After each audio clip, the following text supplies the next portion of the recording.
και συναδέλφισες, γνωρίζουμε σε ποιο χώρο μπροστά βρισκόμαστε.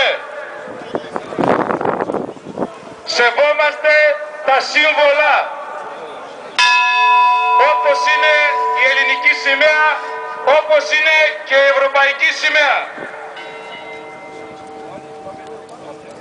Όμως, οφείλουμε να διατρανώσουμε την αναγανάκτησή μας και την αντίθεσή μας για αυτά που συντελούνται στις μέρες μας στον ιερό χώρο του Κοινοβουλίου.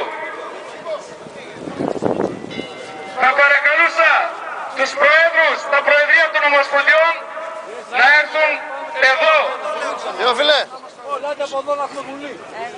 Δημάρχος,